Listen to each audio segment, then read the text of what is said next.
Berapa nilai keuangannya itu yang bisa dibuktikan oleh kejaksaan, apakah sesuai atau tidak? Jangan sampai hukum itu melihat popularitas, tapi untuk popularitas sekali lagi tidak begitu dia. Di balik angka-angka fantastis yang diumumkan Kejaksaan Agung dalam kasus-kasus korupsi besar, muncul satu pertanyaan penting. Benarkah itu semua akurat? Atau hanya pencitraan belaka? Dalam rapat kerja Komisi 3 DPR RI bersama Jaksa Agung Muda Tindak Pidana Khusus, atau Jampitsus, pada 20 Mei 2025, muncul banyak kritik tajam terhadap perhitungan kerugian negara dalam berbagai kasus korupsi. Kenapa angka kerugian negara yang disampaikan Kejaksaan Agung seringkali sangat besar? Apakah benar-benar berdasarkan data valid, atau hanya sekadar untuk menarik perhatian publik? Apabila memang ada kerugian negara yang ditimbulkan oleh kasus korupsi, dan memang sudah dibuktikan memang kasus tersebut sudah dibuktikan secara final, publik ingin melihat berapa nilai keuangannya itu yang bisa dibuktikan oleh kejaksaan, apakah sesuai atau tidak dengan yang disampaikan di awal. Soal kerugian perekonomian negara ini sering ditolak ya di pengadilan ya.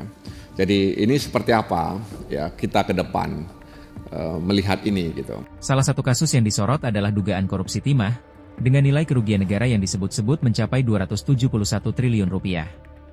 Angka yang fantastis. Tapi, apakah benar? kasus timah hitungan Kejaksaan Agung kalau tidak salah pada waktu itu hampir 300 triliun. Tapi Kejaksaan Agung pada waktu itu bukan hasil hitungan BPK.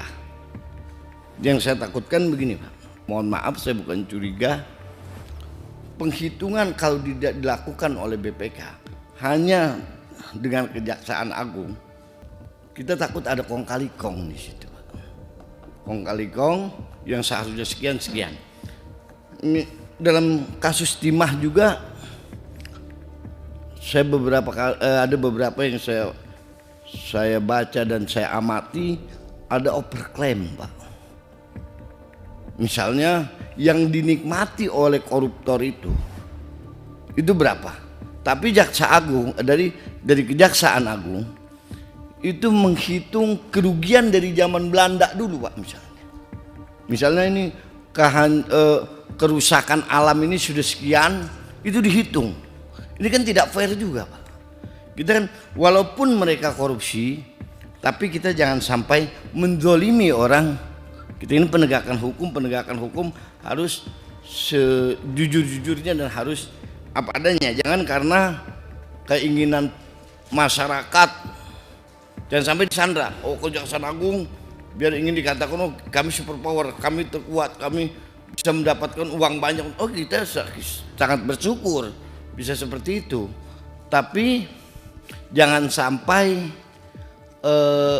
hukum itu melihat popularitas tapi mengabaikan hukum.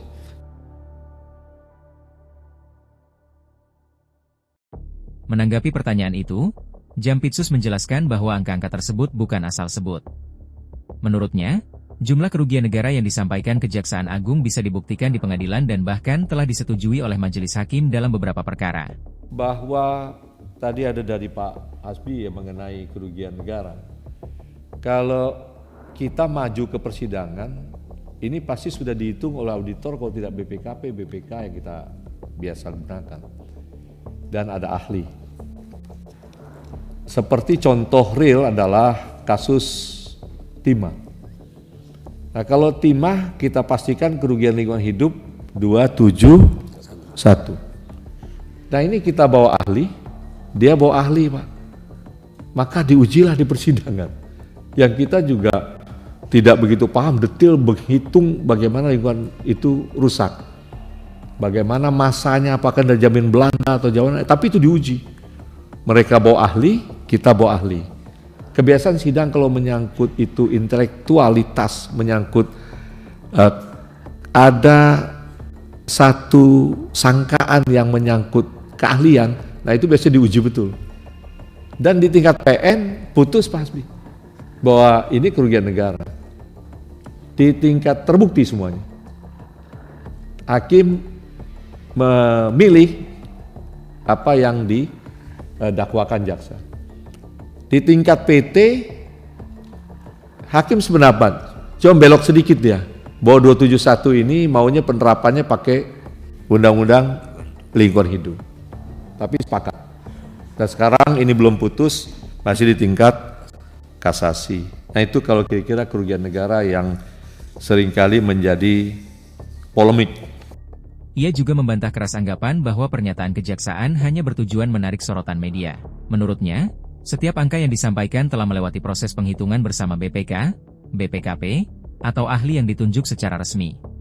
Kemudian yang penting di sini adalah kerugian negara. Ada beberapa tadi yang menyampaikan seperti seolah-olah ini nanti untuk popularitas. Sekali lagi tidak begitu niat kami.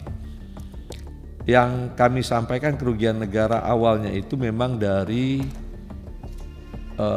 perhitungan sementara penyidik, namun akan dipastikan oleh lembaga auditor. Sekarang ini seperti kasus Pertamina, ini masih dalam proses progres ya. Pertamina tadi ditanyakan bahwa ini masih proses perhitungan antara penyidik dan auditor BPK. Ya Pak. Dan mudah-mudahan itu sudah sebentar lagi. Nilainya pasti tidak akan tepat mungkin ya, karena sudut pandang item-item yang dipegang penyidik dengan auditor mungkin perlu kesepakatan nanti untuk menentukan kerugian keseluruhan. Namun, tetap saja, kritik dari DPR tak bisa diabaikan begitu saja. Mereka menuntut transparansi dan akurasi, karena angka kerugian negara bisa memengaruhi opini publik, bahkan bisa berdampak pada kepercayaan masyarakat terhadap institusi hukum. Lantas, bagaimana dengan pendapat kamu? Apakah menurut kamu Kejaksaan Agung sudah tepat dalam menghitung kerugian negara dalam kasus-kasus korupsi besar? Tulis pendapat kamu di kolom komentar. Apakah angka-angka triliunan itu masuk akal atau perlu dikaji ulang? Jangan lupa klik like, subscribe ke channel Suara Wakil Rakyat, dan aktifkan loncengnya supaya kamu gak ketinggalan kabar-kabar panas dari dalam gedung parlemen. Sampai jumpa di video berikutnya.